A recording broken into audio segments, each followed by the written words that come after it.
I think for a long time we've been developing leaders the wrong way. We've been developing them to become powerful CEOs. The media images all focus on the person at the top. The great person theory of leadership has been visited on us as though an organization of 100,000 people is nothing more than the length and breadth of one person. And this is simply wrong. The great organizations of the world are ones of empowered people. Organizations, like a Procter & Gamble, that have people at all levels who make great contributions.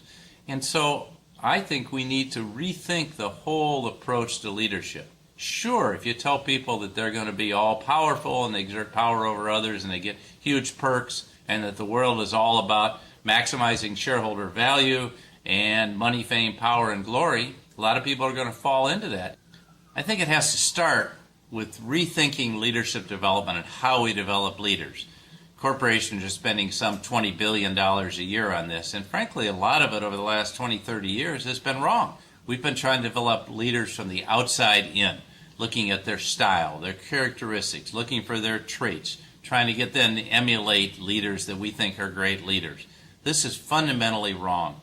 We need to help develop leaders from within to know who they are, and so they can feel comfortable with who they are, so they can deal with the challenges they face in their life, find the passions that they've had from the experiences they've had, that they know what their crucibles are, and they don't have these blind spots, so they can deal with the worst demons they have inside them and recognize that we all have flat spots, blind spots, and accept that. In fact, for many leaders, our strengths and our weaknesses are two sides of the same coin.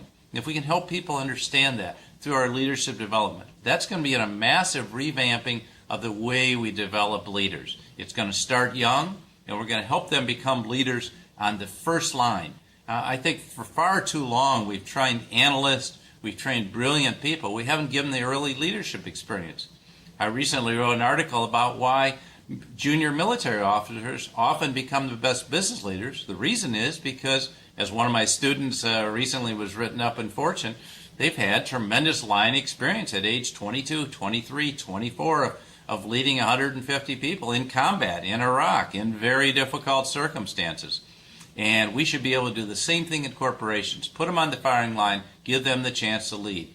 I was given Division-led industries at age 27, and it was a great opportunity for me to learn how to lead an organization in crisis. It was the microwave oven business when there was this huge radiation scare. It was only $10 million in sales, eventually grew to a couple $100 million, but what a great learning experience. I made mistakes, but I was able to learn about leadership. And by the time I got to Medtronic, those early experiences are the things that were most prominent in my mind, so I knew how to lead through a crisis. Even now, where the stakes are much larger and human life's at stake and a much bigger organization and many more people in it, those same things I learned early could be translated later. So there's no substitute for experience, but then we have to help leaders process that experience.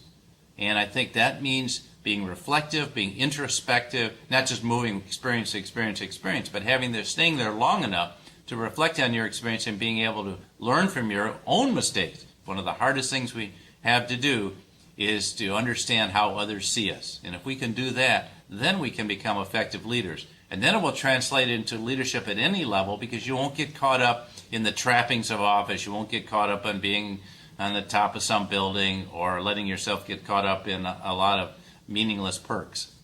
I think it's so important that we rethink the whole field of leadership development and make it about the leader within and how we allow people to become truly authentic people and thus authentic leaders.